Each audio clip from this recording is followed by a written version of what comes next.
más frecuentes que se hacen en la práctica clínica. Está indicada por razones tanto diagnósticas y terapéuticas. Para hacer este procedimiento de forma segura y efectiva, tenemos que conocer cuáles son las indicaciones más apropiadas. Cuando está contraindicado, hay que tener los reparos anatómicos más importantes para realizar este procedimiento. Hay que conocer bien el método y las posibles complicaciones para tratar en todo momento de prevenirlas. Hablemos en primer lugar del líquido cefalorraquídeo. El líquido cefalorraquídeo se forma en los plexos coroideos, que se encuentran dentro de los ventrículos laterales. El líquido cefalorraquídeo se forma en los plexos coroideos, pasa a los ventrículos laterales, después por los agujeros de Lupski-Mayendi que se encuentran posterior al cuarto ventrículo, pasan hacia las cisternas aracnoideas, a las cisternas del encéfalo, y de las cisternas aracnoideas fluyen por todo lo que viene a ser el espacio aracnoideo encefálico, para finalmente absorberse en las vellosidades aracnoideas que se proyectan en los senos venosos de la dura madre. La función es amortiguadora y también protege al sistema nervioso central. El líquido cefalorraquídeo le da estabilidad mecánica y apoyo también al cerebro. Sirve también como reserva y ayuda a la regulación de los contenidos del cráneo, a los contenidos intracraneales básicamente, ¿no? También tiene una función nutritiva en el sistema nervioso central y también sirve como medio de eliminación de los metabolitos del sistema nervioso. ¿Cuándo está indicado la posición lumbar? Cuando hay sospecha de enfermedades infecciosas del sistema nervioso, en casos de meningitis, que puede ser bacteriana, viral, fúngica, casos de encefalitis o casos de meningoencefalitis. También está indicado en procesos inflamatorios como la esclerosis múltiple, el síndrome de Guillain-Barré, y también como parte diagnóstica para inyectar sustancias de contraste, ¿no? Y realizar estudios mediante el uso de contraste, ¿no?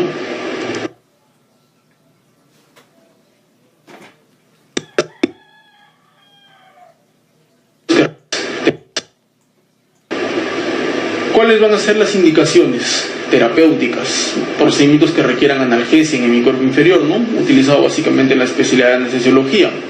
Inyectar anestésicos como puede ser narcóticos, bupivacaína.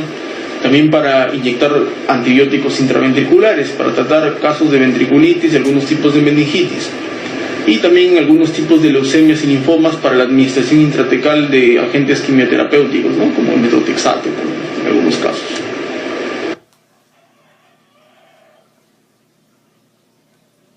¿Cuáles son los análisis que se realizan en el líquido cefalorraquídeo?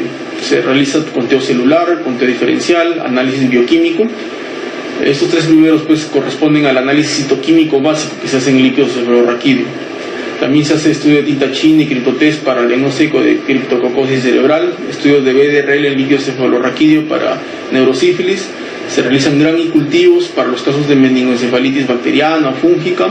Estudios de Papa Nicolau cuando se sospecha casos de neoplasias intracraneales y proteína básica de mielina en casos de enfermedades inflamatorias.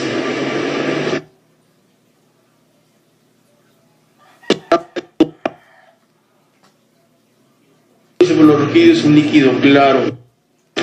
¿Cuáles van a ser los parámetros normales del líquido cefalorraquídeo? En primer lugar, el líquido cefalorraquídeo es un líquido claro, incoloro, clásicamente descrito como cristal de roca. Su composición proteica va de 15 a 45 miligramos por decilitro.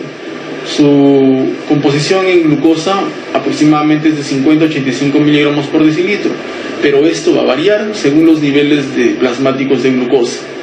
Se asigna que un valor de glucosa en el líquido cefalorraquídeo corresponde a los 2/3 de la glucosa plasmática. De allí que se recomienda realizar paralelo a una punción lumbar un dosaje de glucosa plasmática para hacer una correlación tanto de glucosa en líquido como en plasma y hacer una correlación adecuada. Otro electrolito que a veces se puede medir en el líquido cefalorraquídeo es el cloro, que tiene una concentración de 720 a 750 miligramos por decilitro. El número de células aproximadas es de 0 a 5 células por milímetro cúbico y en su gran mayoría van a ser mononucleares. El volumen total de líquido cefalorraquídeo que se encuentra en el sistema nervioso central es 150 mililitros aproximadamente. y su velocidad de producción es de 0.5 mililitros por minuto.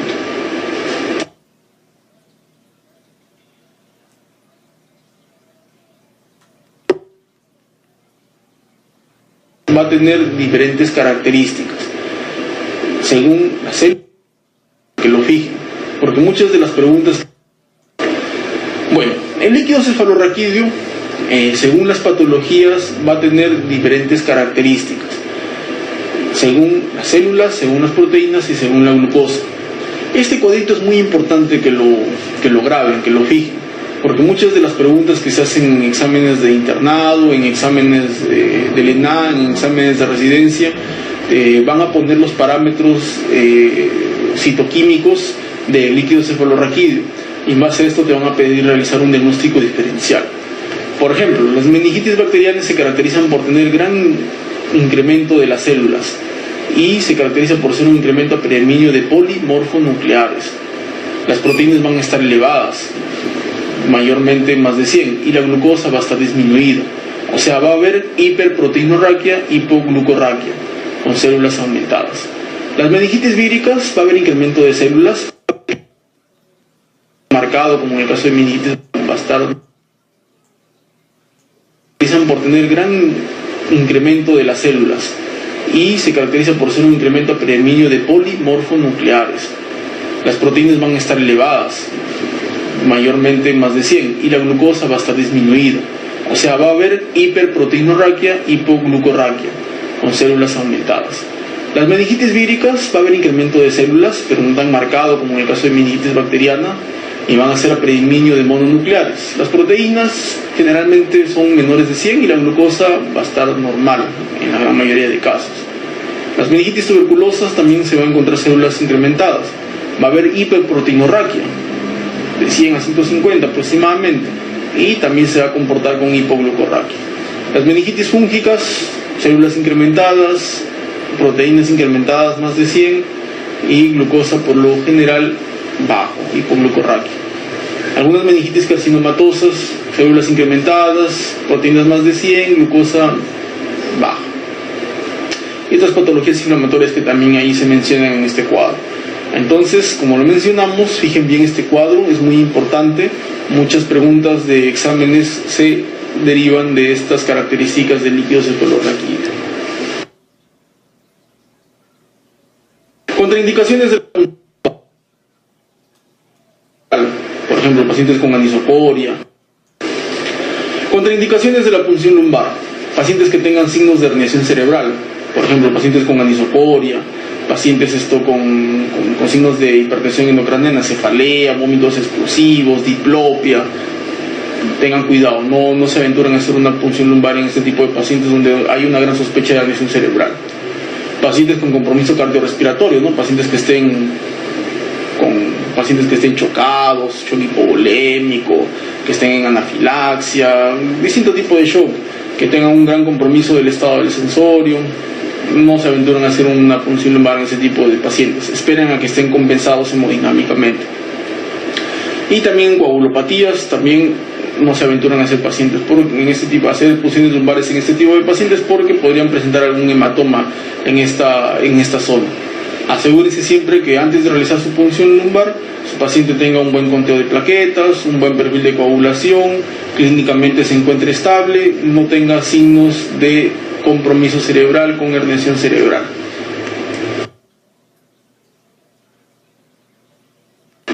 ¿Cuál va a ser el equipo básico que tenemos que tener para realizar nuestra punción lumbar? En primer lugar, nuestra aguja de punción lumbar, que siempre tiene que tener una guía.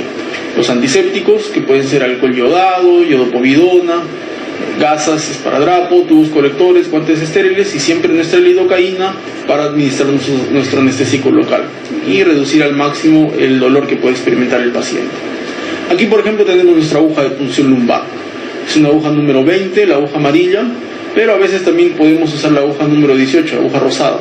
Y en algunos casos, para pacientes pediátricos, la aguja negra, la aguja número 21. Muy bien, nuestra aguja de punción lumbar, nuestros guantes estériles, nuestras gasas, nuestros tubos colectores, la silocaína para la administración de anestesia. ¿Cuál va a ser la posición del paciente? El paciente puede adoptar una posición de cúbito lateral, que puede ser izquierdo o derecho, según la preferencia del operador. El paciente también puede encontrarse sentado.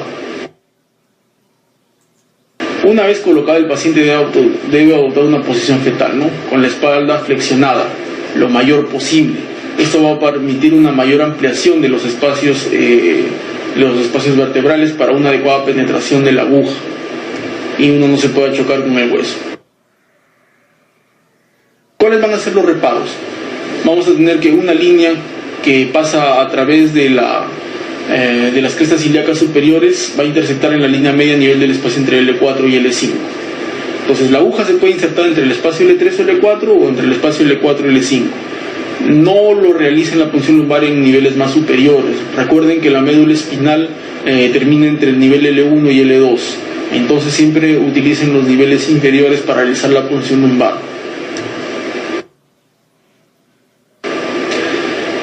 Por lo general se introduce entre la tercera y cuarta vértebra lumbares.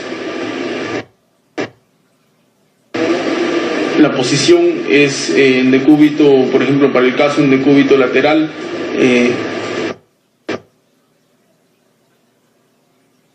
Ahí, por ejemplo, ya vamos a ver en el caso de un paciente, lo colocamos en una posición de cúbito lateral izquierdo, en posición fetal, bien flexionada el tronco sobre la cadera, las rodillas también flexionadas sobre el abdomen, a obtener un máximo grado de flexión para permitir una apertura adecuada de las vértebras lumbares. Se va a proceder a realizar la antisepsia correspondiente. En este caso estamos utilizando solución yodada. Se limpia muy bien o exhaustivamente la zona que se va a punzar. Hay que tener bastante cuidado con realizar una asepsia adecuada.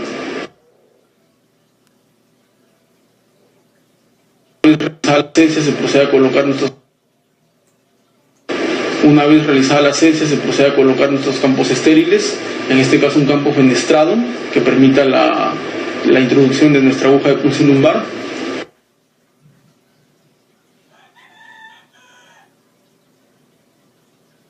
Colocado el campo, se procede a la administración de anestesia local, tanto para el plano cutáneo como subcutáneo.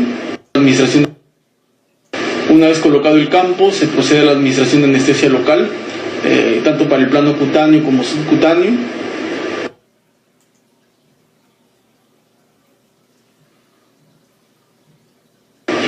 Se identifican los reparos anatómicos, como lo mencionamos, a nivel de las espinas ilíacas anterosuperiores, una línea transversal, a nivel del L intersecta el espacio L3 y L4.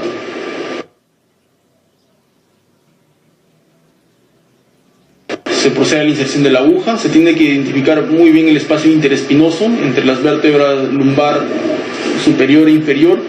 En el punto medio entre estas dos vértebras lumbares se introduce nuestra aguja con un ángulo de 90 grados. A veces uno puede angularse un poco más hacia agudo, con una angulación de unos 80-70 grados.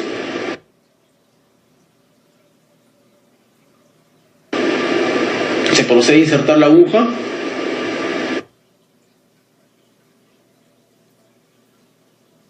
Y acá vamos a evidenciar en este video la colocación de una aguja y punción lumbar. Ahí, por ejemplo, se ha identificado muy bien el plano. Se procede a introducir la aguja. La aguja se introduce lentamente.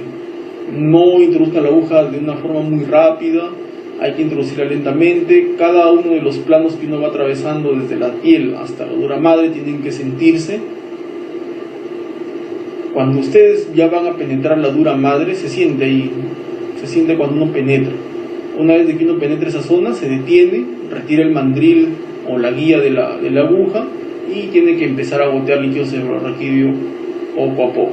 Aquí, por ejemplo, ya se ha llegado hasta el espacio subdural, se ha penetrado la dura madre, se ha llegado hasta el espacio subaracnoideo donde está el líquido cerebrorraquídeo y comienza a extraerse el líquido, gota por gota. En este caso, por ejemplo, vemos que es un líquido cristal de roca, sale con un goteo regular, adecuado. Normalmente se toman 20 gotas por cada frasquito y normalmente se toman 3 frascos, ¿no? para los análisis respectivos. Un frasco para el citoquímico, otro frasco para el grano, otro frasco para el cultivo. Pueden tomarse de repente más frascos según se quiera.